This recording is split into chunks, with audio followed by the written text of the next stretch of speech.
Anirudh, Dhruv, present sir. Priyanka, present sir. Puja, present sir. Bhumika, present sir. Mitesh, present sir. Sahil, present sir. Steffi, present sir. Om Patel, present sir. Keshavi, present sir. Kripal, Darshnika, present sir. Tisha, present sir. Tisha तुम कल नहीं आए थे परसों?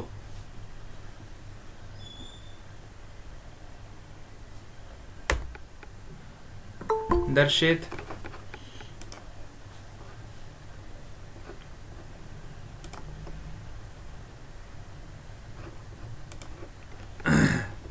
वंश, present sir.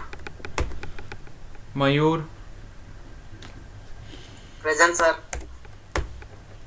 Khushbu, present sir. Nirali, present sir. Lisa,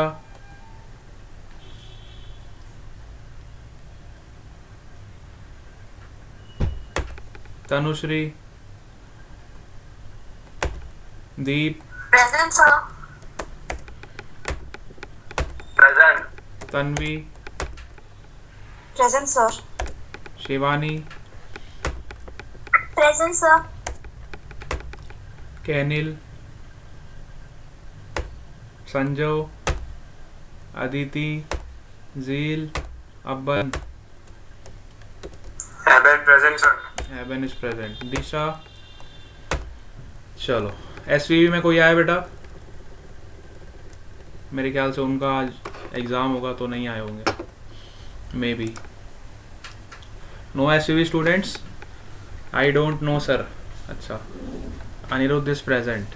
चलो, हाँ, Kripal is present. PP Savani में कौन रह गया जल्दी बताओ? अनिरुद्ध एंड क्रूपल, इसके अलावा क्रूपल, यस। चलो तो अपन क्लास स्टार्ट करते हैं बेटा। अब आजकल ना, आज से आपको इवनिंग क्लास में भी आना है सबको, पीपी सवानी वालों को।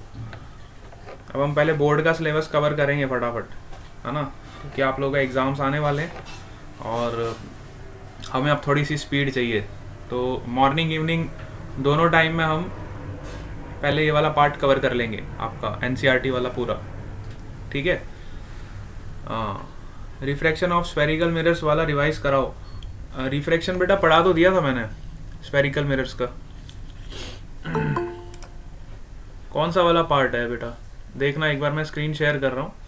स्फेरिकल मिरर्स मेरे ख्याल से मैंने आपको पढ़ा दिया था रिफ्रैक्शन का। एक बार हम फिर से देखते हैं।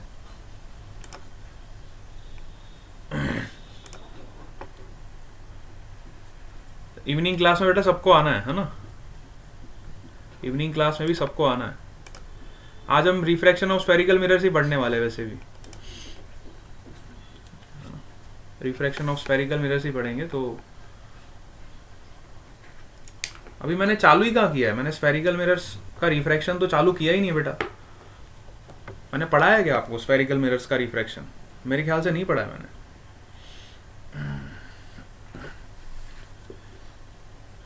हम रिफ्रैक्शन ऑफ स्फेरिकल मिरर शुरू करने वाले थे, ऐसा कुछ था। हमने अभी स्टार्ट नहीं किया था। देखो सबको स्क्रीन दिख रहा है बेटा?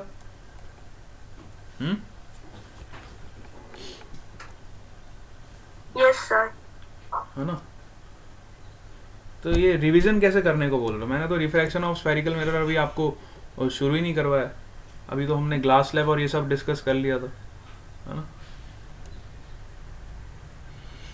ग्लास स्लैब हमने डिस्कस कर लिया था, एपेरेंट डेप्थ हम डिस्कस करने वाले थे। ये एक बार फटाफट देख ले जाओ, शॉर्ट में देखते जाओ फटाफट, इस पे क्वेश्चंस आ जाते कई बार, है ना, बिल्कुल देखते जाओगे।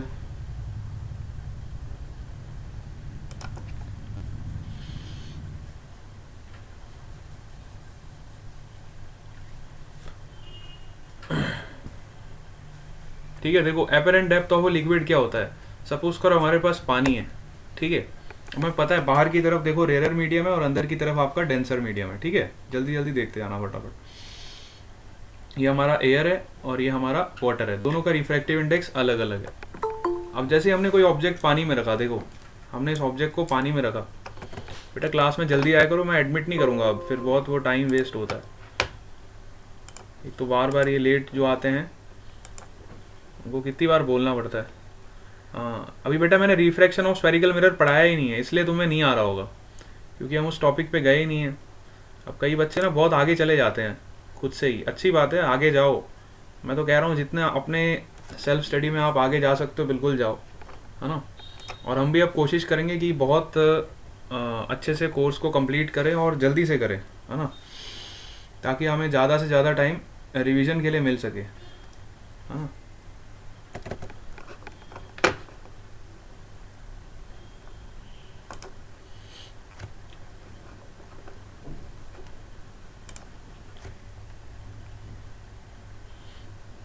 आप लोगों को स्क्रीन दिखाई दे रहा है? सर हाँ,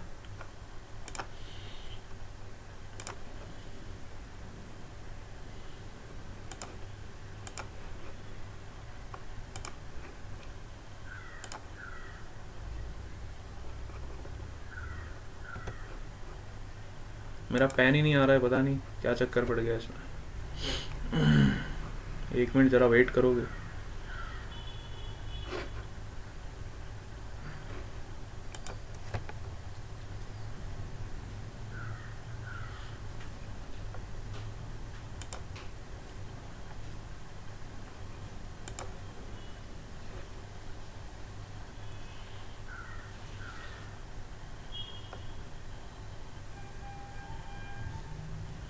ये ऐड करने के चक्कर में ना बहुत टाइम वेस्ट हो जाता है ना, और फिर सारा वो लिंक टूट जाता है। अब मैं किसी को ऐड नहीं करूँगा, नेक्स्ट क्लास में कोई 10-5 तक आ जाओगे तो ठीक है, 10-5 के बाद मैं एंट्री बंद ही कर दूँगा, कि आगे फिर बहुत टाइम निकल जाता है ना ये सब सेटअप करने में। तो कोशिश करो जल्दी आया करो, ये सब इतना टाइम वेस्ट हो जाता है देखो इसी चक्कर में, अब है ना। अब वो पीपीटी मुझे फिर से बंद करके चालू करना पड़ रहा है।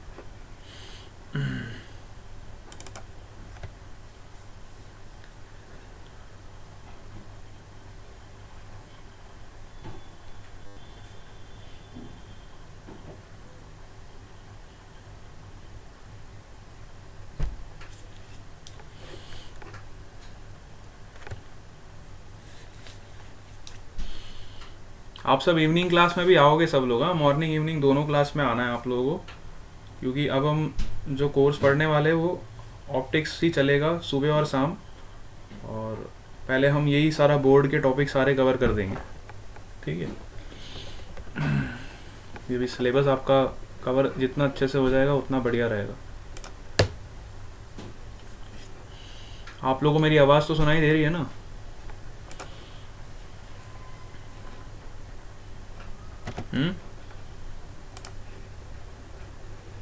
बहुत बढ़िया। और कोशिश करोगे कि जल्दी आए क्लास में ना, मतलब ये लेट आते हैं ना तो बहुत ज़्यादा टाइम लग जाता है ये सब सेटअप करने में। जल्दी आया करो और टाइम पे आया करो।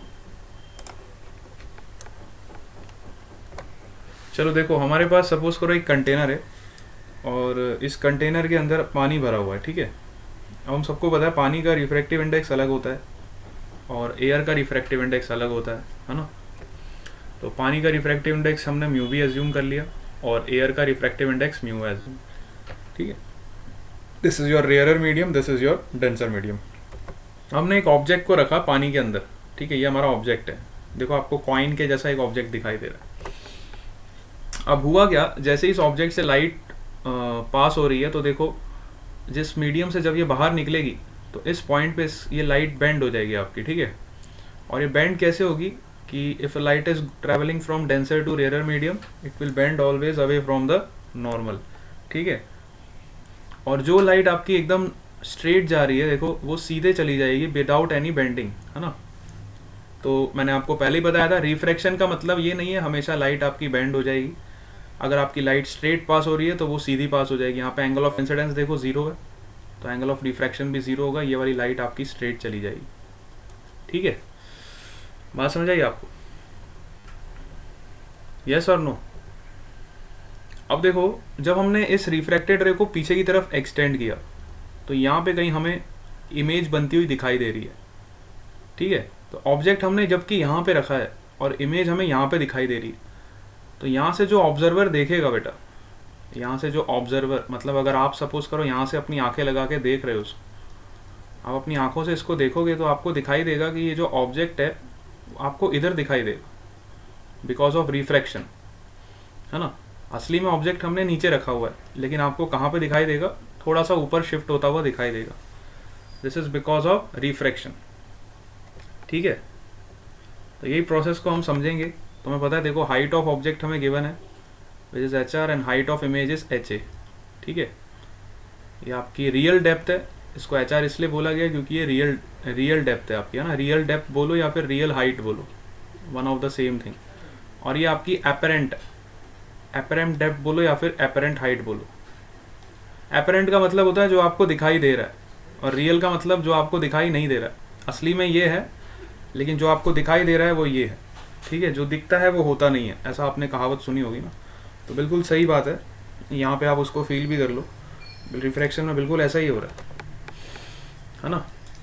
तो हमने सारे एंगल्स को प्लॉट कर दिया। देखो ये आपका एंगल ऑफ इंसिडेंस हो गया, तो ये भी एंगल ऑफ इंसिडेंस हो गया, है ना। ये लाइट यहाँ से ऐसे बेंड हो गई तो ये हमारा नॉर्मल के साथ जो रिफ्रैक्टेड रे का एंगल होगा this is our angle of refraction, ठीक है। ये एंगल ऑफ रिफ्रैक्शन है तो ये भी एंगल ऑफ रिफ्रैक्शन है बाय ज्योमेट्री, ठीक है। तो हम यहाँ से एक फॉर्मूला डिराइव करने वाले हैं।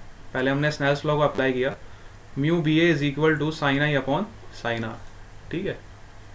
स्नेल्स लॉ को सबसे पहले हमने अप्लाई किया। और आप ऐसे भी उल्टा भी लिख सकते हो, mu A B is equal to sine r upon sine i, ठीक है। अब साइन आई अपॉन साइन आर का वैल्यू हमने यहाँ से निकाला।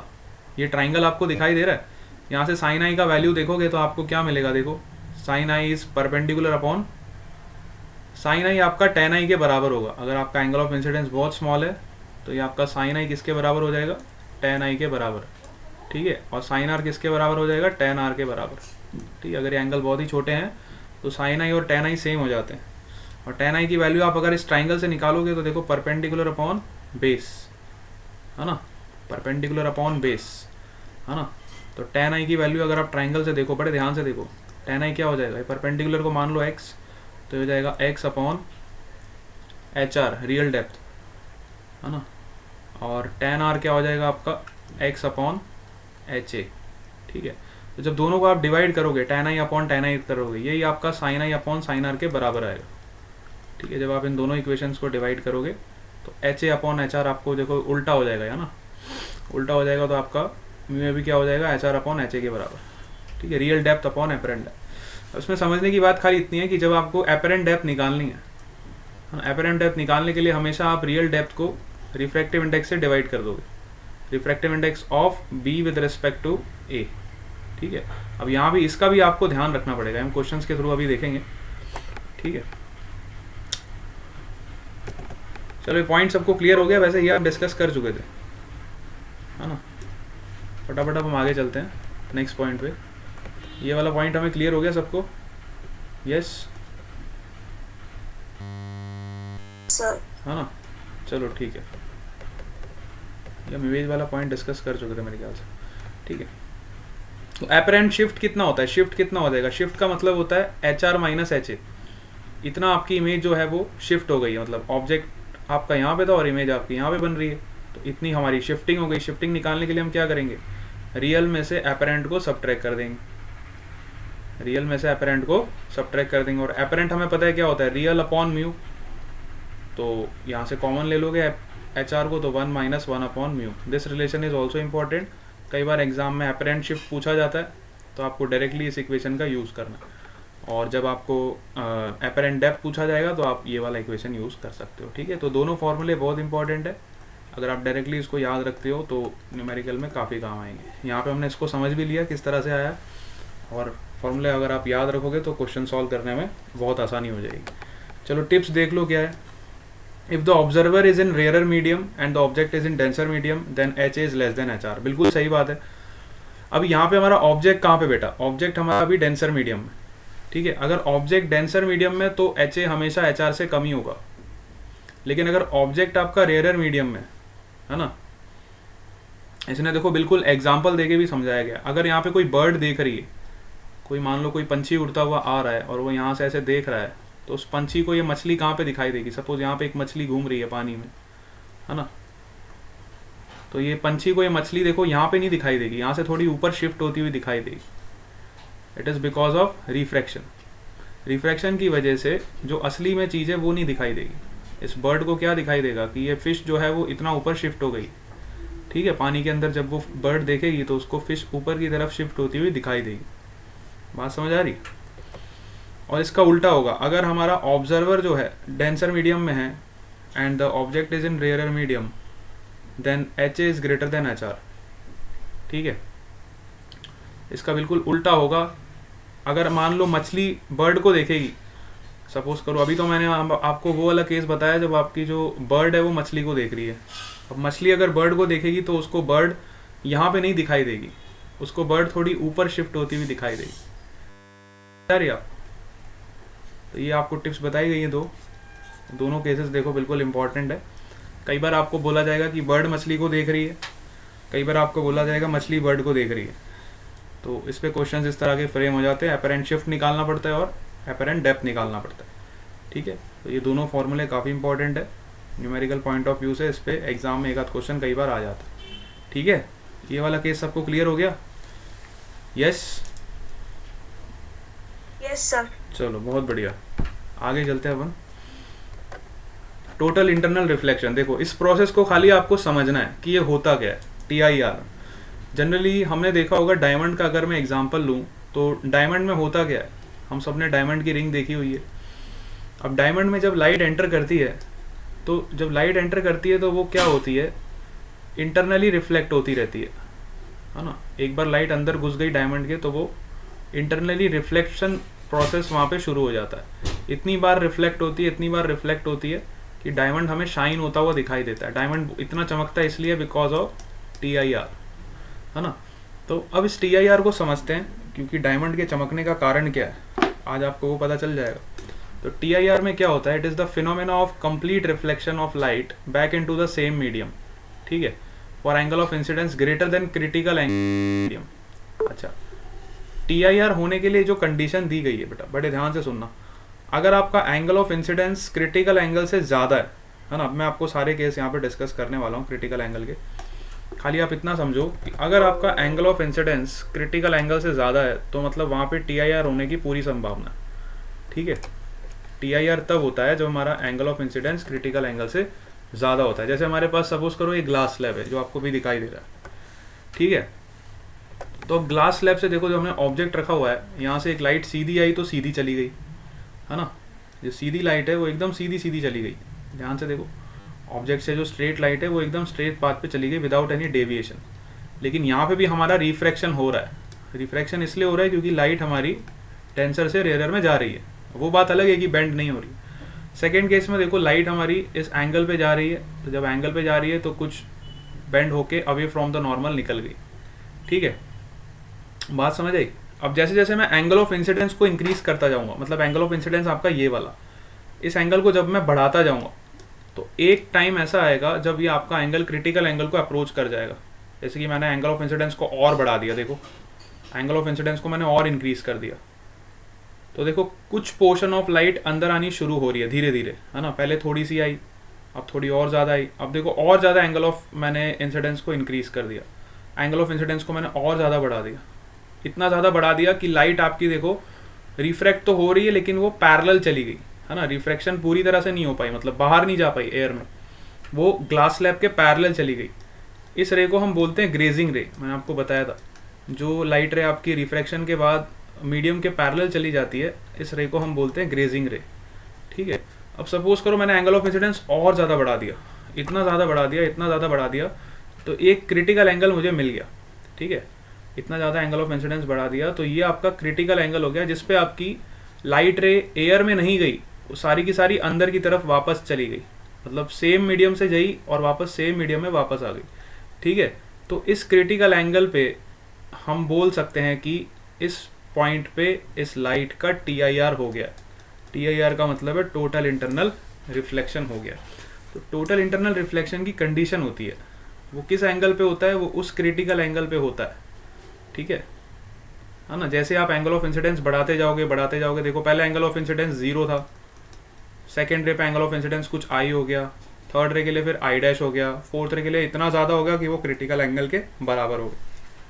ठीक है, तो वो क्रिटिकल एंगल ऑफ इंसिडेंस जिस एंगल पे आपकी लाइट रे रिफ्रैक्ट नहीं होती है, वापस रिफ्लेक्ट हो जाती है, उस प्रोसेस को हम बोलते हैं टोटल इंटरनल रिफ्लेक्शन। क्या मेरी बात आपको समझ आ गई?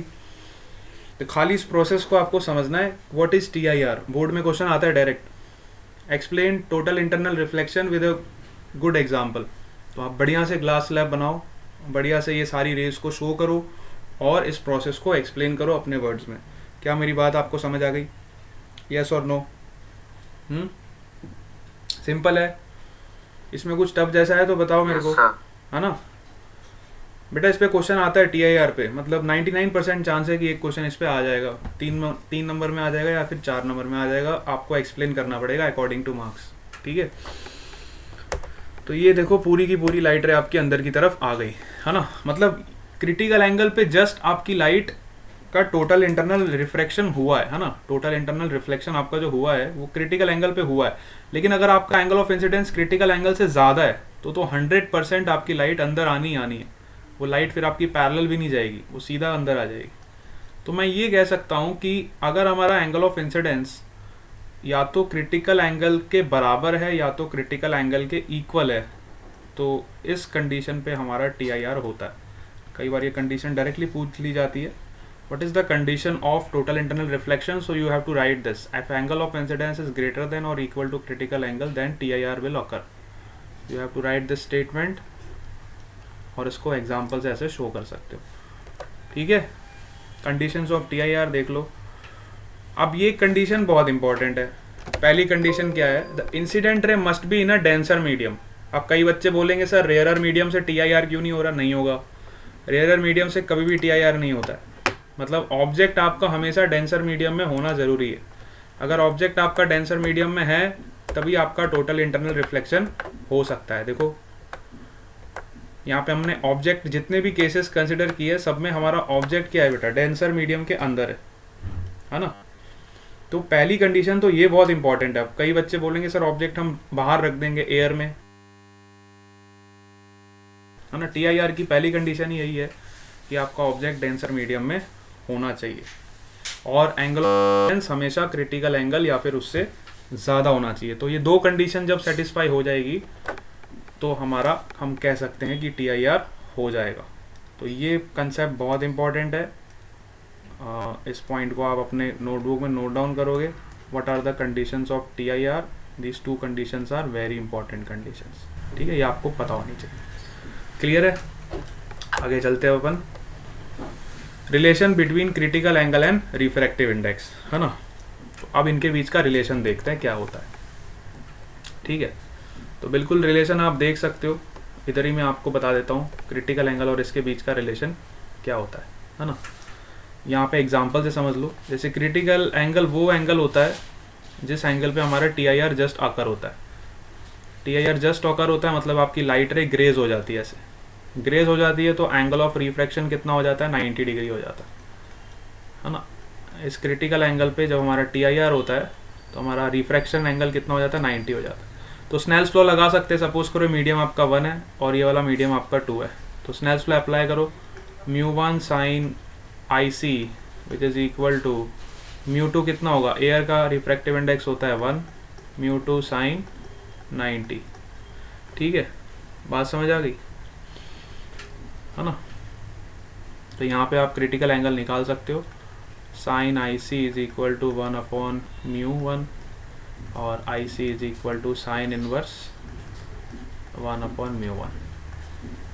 ठीक है, क्लियर हो गया बात। अगर ये आपका रिफ्रैक्टिव इंडेक्स, ये मीडियम आपका सपोज करो एयर है, तो यहाँ पे 1 आएगा। अगर ये एयर नहीं है, कुछ और है, तो यहाँ पे मैं μ1 लिख सकता हूँ, μ2 लिख सकता हूँ, सॉरी, है ना। अगर एयर नहीं है तो ये सेकंड मीडियम है, तो सेकंड मीडियम का म्यू मैं μ2 लिख सकता हूँ। लेकिन हमेशा ये चीज़ का ध्यान रखना है कि μ1 जो है वो μ2 से ज़्यादा होगा, क्योंकि TIR की कंडीशन यही होती है कि हमारा रिफ्रैक्टिव इंडेक्स फर्स्ट मीडियम का हमेशा सेकेंड मीडियम से ज़्यादा होना चाहिए। This is the condition for TIR।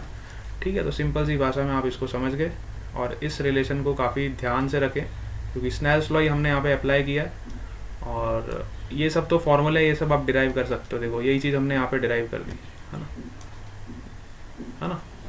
Lambda के टर्म्स में भी आप लिख सकते हो। हमें पता है म्यू और लैम्डा के बीच में रिलेशन कैसा होता है, बताओ। म्यू का, देखो म्यू जो होता है आपका रिफ्रैक्टिव इंडेक्स, उसकी डेफिनेशन क्या होती है, speed of light in air upon speed of light in medium, है ना। तो म्यू अगर आप बढ़ाओगे तो वी आपका क्या होगा, वी आपका कम होगा। जितना ज़्यादा डेंसर मीडियम होगा उतनी वेलोसिटी मीडियम में कम होगी, जितनी वेलोसिटी मीडियम में कम होगी उतना लैम्डा क्या होगा आपका, लैम्डा भी आपका कम होगा ना, क्योंकि v is equal to lambda into frequency होता है। क्या आप इस बात को समझ पा रहे हो, v is equal to lambda into frequency होता है कि नहीं होता है। तो v अगर कम हो रहा है तो लैम्डा भी आपका कम होगा। येस और no, everyone is getting this point. बेटा इस तरह से चीज़ों को कनेक्ट करते जाओगे तो आपको बड़ा मजा आएगा और काफ़ी सिंपली आप इसको सीख जाओगे। चलो, क्रिटिकल एंगल का रिलेशन हमें सबको क्लियर हुआ। इसमें किसी कोई दिक्कत, किसी कोई डाउट तो बताओ, नहीं तो हम आगे चले। No sir. है ना, सबको क्लियर है ना, वेरी गुड। चलो अब नेक्स्ट पॉइंट पे चलते हैं हमारे।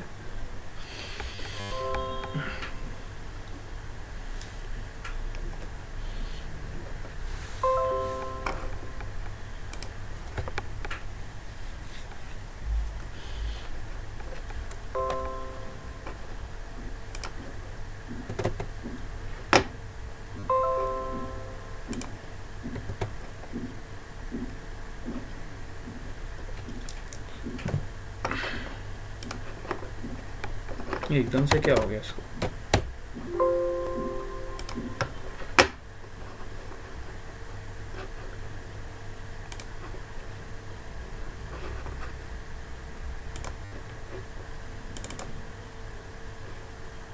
क्या आपको स्क्रीन दिखाई दे रहा है? Yes, no sir.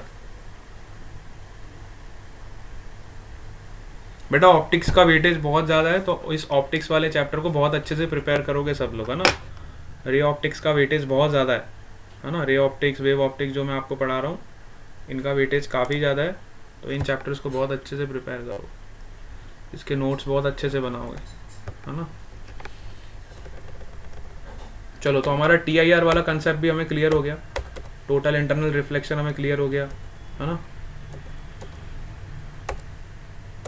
अब हम स्फेरिकल सरफेस पे जा रहे हैं, ठीक है, राइट। स्फेरिकल रिफ्रैक्टिंग सरफेस की अब हम बात करेंगे। तो स्फेरिकल रिफ्रैक्टिंग सरफेस आपका क्या होता है। अब हम स्फेरिकल रिफ्रैक्टिंग सरफेस की तरफ बढ़ते जाएंगे, कि कई बच्चे वैसे ही बहुत आगे निकल गए होंगे, है ना। तो केश भी कह रही थी सर स्फेरिकल वाला पढ़ा दो। बेटा मैंने स्फेरिकल पढ़ाया ही नहीं अभी तक, अब हम शुरू कर रहे हैं, ठीक है। तो स्फेरिकल वाला पार्ट आप देखोगे, स्फेरिकल रिफ्रैक्टिंग सरफेस क्या होता है। तो spherical refracting surface is a part of sphere, जैसा कि हम सबको पता है ना। A refracting surface which is convex towards the rare medium is called convex refracting surface. अब देखो इसमें कॉन्वेक्स और कॉन्केव दोनों होता है।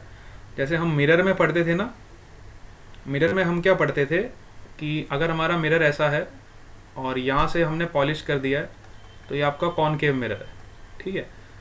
अगर हमारा मिरर ऐसा है और हमने अंदर से पॉलिश कर दिया, तो ये आपका कॉन्वेक्स है, ठीक है। मिरर के केस में हम ऐसा पढ़ते थे, इसको हम कॉन्केव बोलते थे और इसको हम क्या बोलते थे, कॉन्वेक्स बोलते थे। ये आपको मिरर की बात बता रहा हूँ, ठीक है। ये तब होता था जब हम रिफ्लेक्शन पढ़ते थे। अब हम रिफ्रैक्शन पढ़ेंगे। अब हम रिफ्रैक्टिंग सरफेस भी दो तरह के होते हैं, एक तो कॉन्केव होता है, एक कॉन्वेक्स होता है। तो अ रिफ्रैक्टिंग सरफेस, बड़े ध्यान से सुनना है, a refracting surface which is convex towards the rare medium, है ना, which is convex towards the rare medium is called convex refracting surface, and a refracting surface which is concave towards the rare medium is called concave refracting surface. अब इसमें देखो आपको दोनों के example बताए गए। जो पहला वाला सरफेस है देखो, ये रेयर मीडियम की तरफ कौन सा फेस है, देखो रेयर मीडियम की तरफ कौन सा फेस है इसका, कॉन्वेक्स वाला फेस है कि कॉन्केव वाला फेस है? पहले वाले केस को देखो, जो रेयर मीडियम की तरफ कौन सा फेस है इसका, यस तो ये आपका कॉन्वेक्स हो गया, ठीक है, क्योंकि कॉन्वेक्स सरफेस रेयर मीडियम को फेस कर रहा है।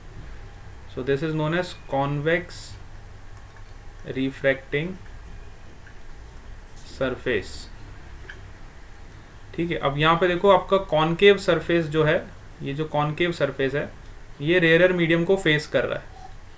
So this is your concave refracting surface. क्या बात को समझ पा रहे हो?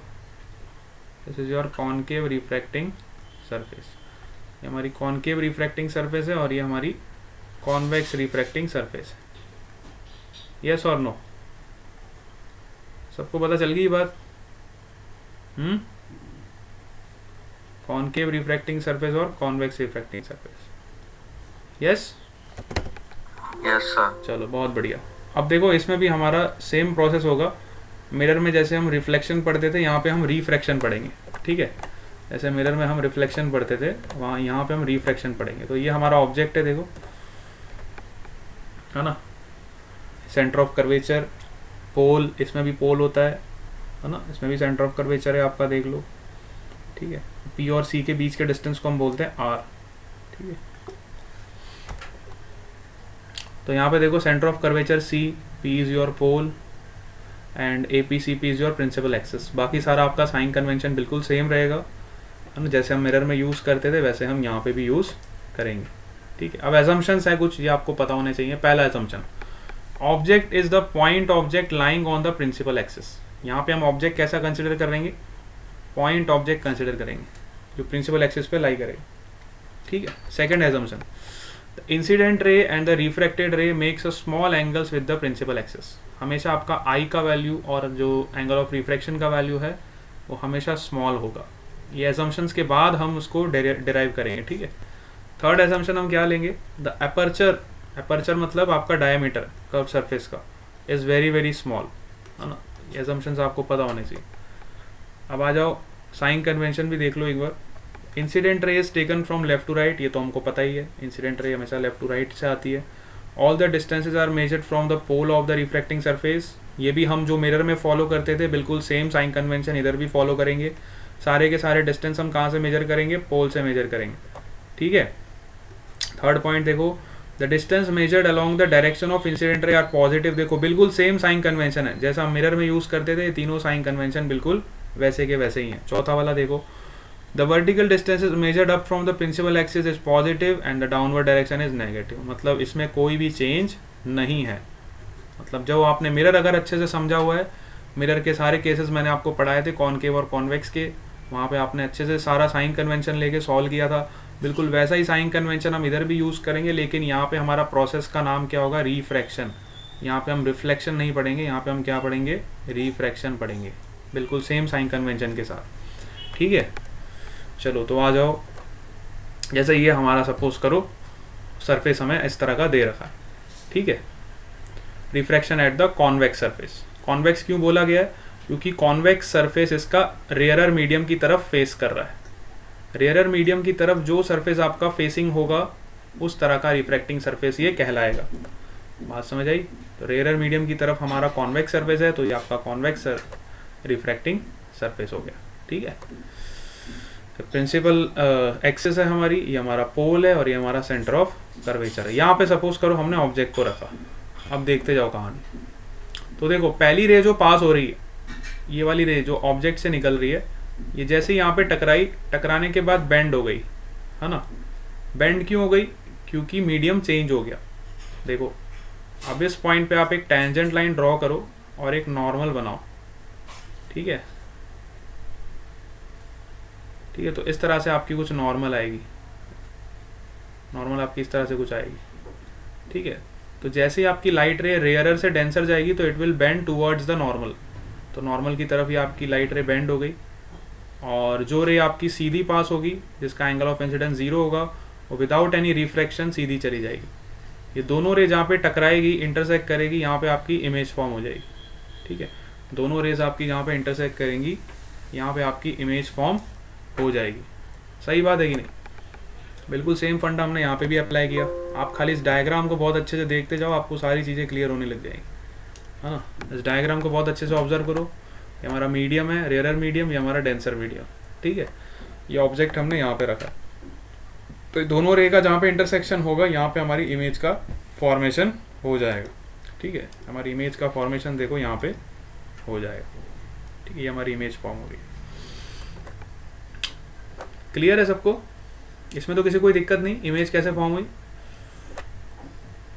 अब देखो, ये नॉर्मल के साथ जो इंसिडेंट रे का एंगल होगा, ये हमारा एंगल ऑफ इंसिडेंस।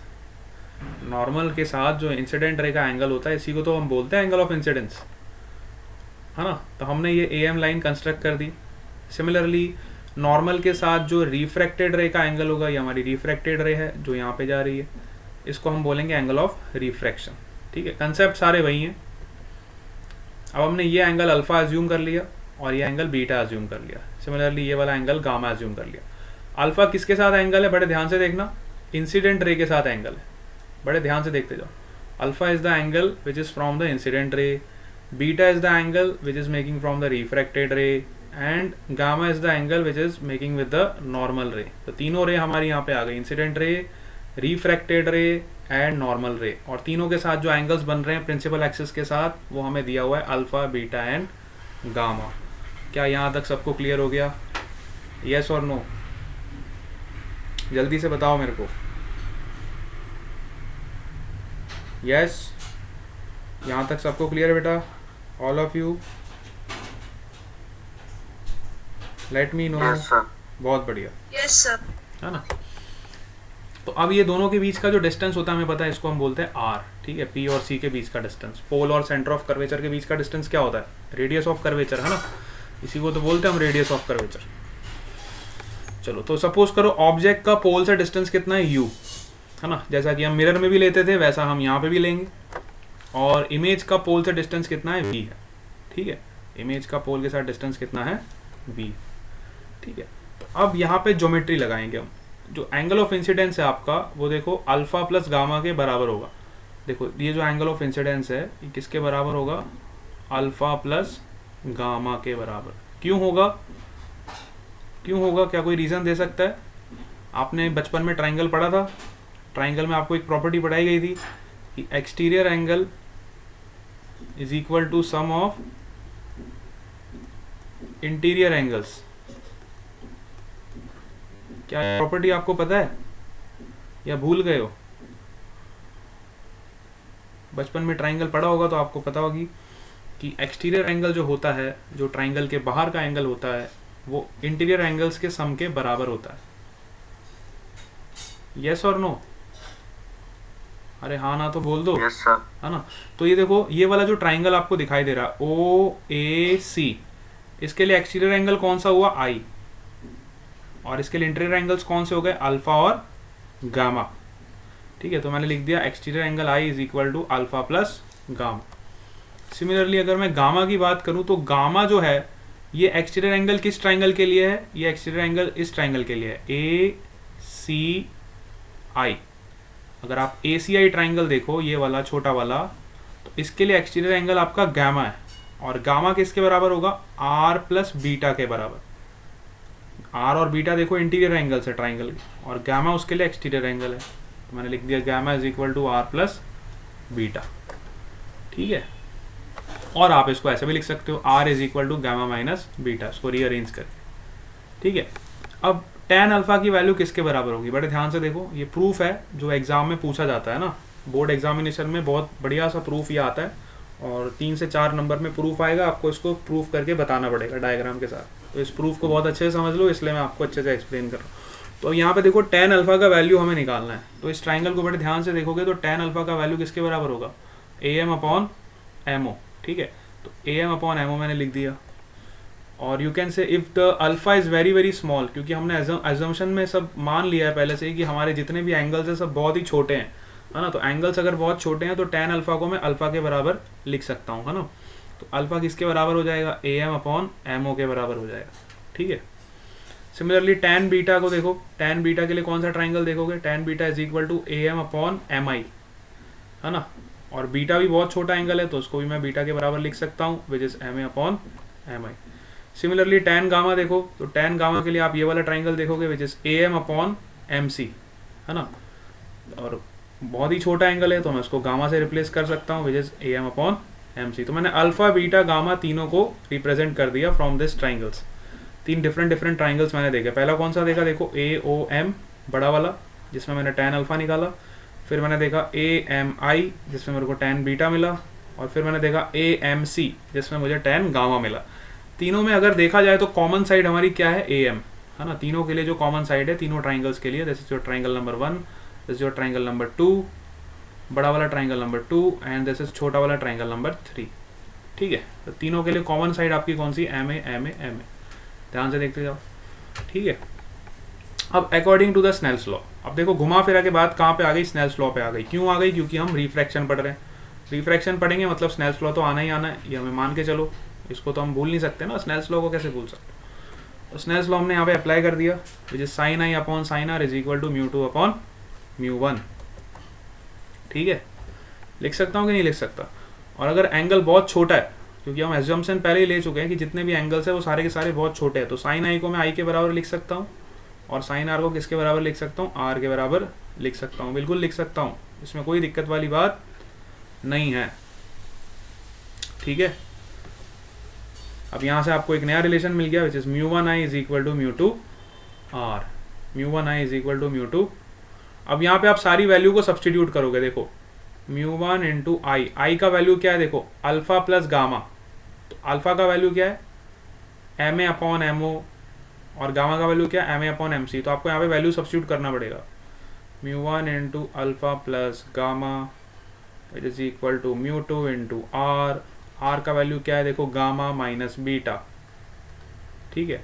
अब अल्फा बीटा गामा का वैल्यू आप यहाँ से सब्सटीट्यूट करोगे, अल्फा बीटा और गामा। अभी कुछ पार्ट आपको होमवर्क के लिए दे रहा हूँ, तो ये आप सब्सटीट्यूट करोगे। म्यू 1 इंटू अल्फा का वैल्यू यहाँ से देख के रखोगे, M A upon M O, ठीक है, प्लस गामा का वैल्यू कितना है, देखो M A upon M C. इस तरह से आप वैल्यू रख लो तो आपको आंसर बड़े आसानी से मिल जाएगा, which is equal to mu 2 into gamma minus beta, तो M A upon M C minus M A upon M I. देखो एम ए से एम ए तो कैंसिल हो जाएगा, दोनों तरफ कॉमन चीज़ है तो इसको बाहर निकाल दो। तो 1 upon M O, M O क्या है आपका, एम ओ है आपका ऑब्जेक्ट का डिस्टेंस, नहीं सॉरी एम ओ क्या है आपका, देखो एम ओ को क्या लिख सकते हो आप, और एम सी को क्या लिख सकते हो। एम सी का वैल्यू तो हमें पता है, डायरेक्ट आर लिख सकते हैं हम, है ना। आर लिख सकते हैं क्या, नहीं लिख सकते।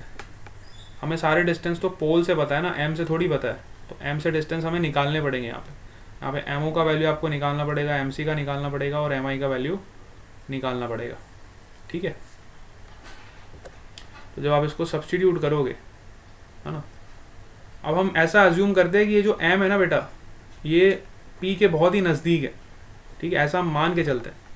ये भी हमारा एजम्पशन है, क्योंकि एंगल बहुत ही छोटे छोटे हैं, तो हम ये मान के चलते हैं कि एम और पी के बीच में ज़्यादा दूरी नहीं है, एम और पी के बीच में ज़्यादा दूरी नहीं है, दोनों के दोनों बहुत ही नज़दीक है। तो हम एम लिखे या पी लिखे, इसमें कोई दिक्कत वाली बात नहीं है। तो आप एम की जगह सब पी को रिप्लेस कर दो, तो ये पी ओ हो जाएगा, ये पी सी हो जाएगा, ये पी सी हो जाएगा और ये पी आई हो जाएगा। Replace M with P because it is very very close to P. और हमने सारे डिस्टेंस तो पोल से ही मेजर कर रखे, तो हमने सारे एम को किससे रिप्लेस कर दिया, पी से। जैसे ही आप इसको रिप्लेस करोगे और इसको रीअरेंज करोगे तो आपको ये इक्वेशन ऐसा कुछ मिलेगा, mu 1 upon P O plus mu 2 upon P I which is equal to mu 2 minus mu 1 upon P C. अब पी ओ का वैल्यू देखो किसके बराबर है, यू के बराबर। तो यहाँ पे हम सब्सटीट्यूट कर देंगे, mu 1 upon u which is equal to mu 2 upon, अब विथ साइन कन्वेंशन सब्सटीट्यूट करोगे, ठीक है। तो देखो पोल से जो लेफ्ट वाला डिस्टेंस होगा वो नेगेटिव होगा और पोल से जो राइट वाला डिस्टेंस होगा वो पॉजिटिव होगा। तो यहाँ पे आप सब्स्टिट्यूट करोगे, पी ओ का वैल्यू कितना है माइनस यू, पी ओ का वैल्यू कितना है माइनस यू के बराबर, है ना, mu one upon minus you. यहाँ पे आप सब्स्टिट्यूट करोगे इस वैल्यू को, mu one upon minus you. But ध्यान से देखते जाओ, हमने काफ़ी सारी चीज़ें देख ही ली लगभग, है ना। तो ये प्रूफ एग्ज़ाम में आ जाता है बेटा, है ना, ये प्रूफ आपको एग्ज़ाम में आ जाता है। मेरे ख्याल से क्लियर हो गया होगा ये। यस, स्लाइड कहाँ चली गई, है ना। यहाँ पे देखो, mu one upon minus u plus mu two upon P आई का वैल्यू क्या होगा, देखो पी आई का वैल्यू है प्लस बी, तो आप रखोगे plus B is equal to mu two minus mu one upon R. ये इक्वेशन आपको यहाँ से मिल जाएगा, ठीक है। यस और नो? Yes sir. ये रिलेशन बहुत इंपॉर्टेंट है बेटा। अब जब क्वेश्चन आते हैं एग्जाम में तो वो उस डायरेक्ट इस फॉर्मूले के बेस पे आते हैं, mu one upon minus u plus mu two upon v is equal to mu two minus mu one upon R. ये किसके लिए हमने डेरिवेशन किया है, कॉन्वेक्स सरफेस के लिए। इसके लिए हमने डिराइव किया है कॉन्वेक्स सरफेस के लिए। सिमिलरली हम कॉनकेव के लिए भी डिराइव करेंगे, जैसे हमने कॉन्वेक्स के लिए किया है वैसे हम कॉनकेव के लिए भी कर सकते हैं प्रूफ, ठीक है। बात समझ आ गई? यस, तो ये इक्वेशन हमने डिराइव कर ली यहाँ पे देखो, mu one upon minus u plus mu two upon v is equal to mu two minus mu one upon R, ठीक है। This relation is very very important, ठीक है। अब यहाँ पे देखो हमारा ऑब्जेक्ट बेटा डेंसर में रखा हुआ है। अच्छा, यहाँ पे केस ऑब्जेक्ट डेंसर में नहीं है, रेयर में ही है, और इमेज भी आपकी रेयर में ही बन रही है, ठीक है, ठीक है। ऊपर वाला केस हमने क्या डिस्कस कर लिया था, यस, हाँ ठीक है, सही तो है दोनों के लिए, मतलब सेम इक्वेशन यहाँ पे अप्लाई करोगे, mu one upon minus u plus mu two upon v is equal to mu two minus mu one upon R. चाहे हमारा कॉन्वेक्स सरफेस हो चाहे हमारा कॉनकेव सरफेस हो, दोनों के लिए हमारा फॉर्मूला बिल्कुल सेम रहेगा, ठीक है। दोनों के लिए हमारा फॉर्मूला बिल्कुल सेम रहेगा, तो इसके लिए हमें कोई टेंशन लेने की ज़रूरत नहीं है। देखो दोनों के लिए हमारा इक्वेशन बिल्कुल सेम है, कोई भी चेंज इसमें नहीं है,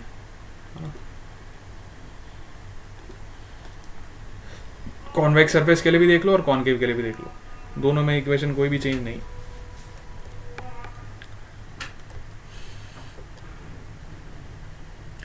हाँ, अब चेंज हो जाएगा जब हमारा सरफेस, ये दोनों केस वो थे, इसमें एक चीज़ नोट करने की बात है, ये दोनों केसेस वो केसेस थे जब हमारा ऑब्जेक्ट बेटा रेयरर मीडियम में रखा हुआ था, ठीक है।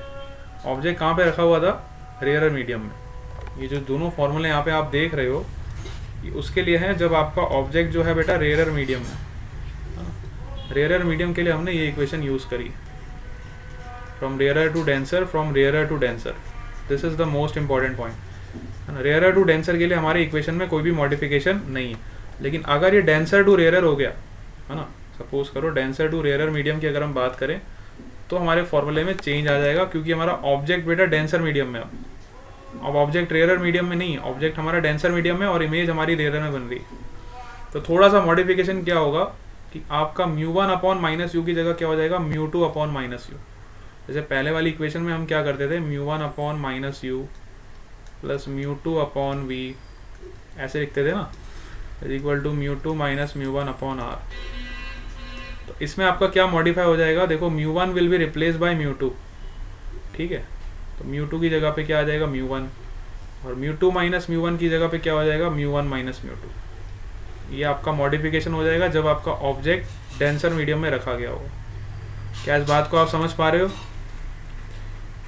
एक बार फिर से बताता हूँ, अगर हमारा ऑब्जेक्ट रेयरर मीडियम है, बड़े ध्यान से देखो, अगर हमारा ऑब्जेक्ट रेयरर मीडियम में तो हमारा ये इक्वेशन है, mu one upon minus u plus mu two upon v is equal to mu two minus mu one upon R. ये तब इक्वेशन है जब हमारा ऑब्जेक्ट जो है बेटा रेयरर मीडियम में। अगर हमारा ऑब्जेक्ट डेंसर मीडियम में है, ठीक है, अगर हमारा ऑब्जेक्ट यहाँ पे देखो डेंसर मीडियम में है, डेंसर मीडियम के लिए हम क्या इक्वेशन यूज़ करेंगे, म्यू 1 को रिप्लेस कर देंगे म्यू 2 से, तो ये हो जाएगा mu 2 upon minus you. Mu 2 को रिप्लेस कर देंगे म्यू 1 से, तो हो जाएगा mu 1 upon v is equal to mu 2 minus mu 1 को क्या कर देंगे म्यू 1 माइनस म्यू 2, उल्टा कर देंगे। देखो यहाँ पे भी उल्टा किया तो यहाँ भी उल्टा कर देंगे, तीनों जगह पे उल्टा कर देंगे। बात समझ आई? यस और नो? Yes sir. है ना? तो देखो यहाँ पे भी हमारा डेंसर टू रेयर मीडियम है। आपको मीडियम देखना है कि आपका ऑब्जेक्ट कौन से मीडियम में रखा गया, उस हिसाब से आप अपनी इक्वेशन को यूज करोगे। तो मैं तो कहता हूँ एक इक्वेशन को याद कर लो, रेयर टू डेंसर वाली, और डेंसर टू रेयर आएगा तो उसको उल्टा कर देना, सिंपल सी बात है ना? देखो ये भी बिल्कुल सेम इक्वेशन है इसी की तरह, क्योंकि यहाँ भी ऑब्जेक्ट हमारा डेंसर में रखा हुआ। क्लियर है सबको पॉइंट?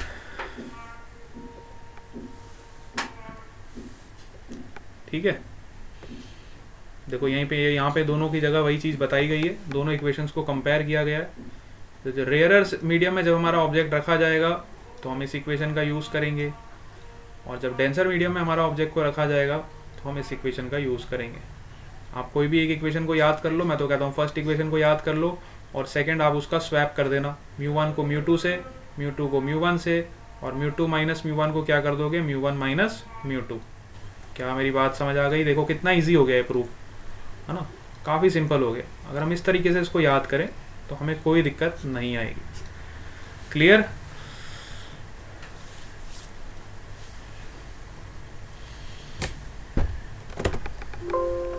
यस?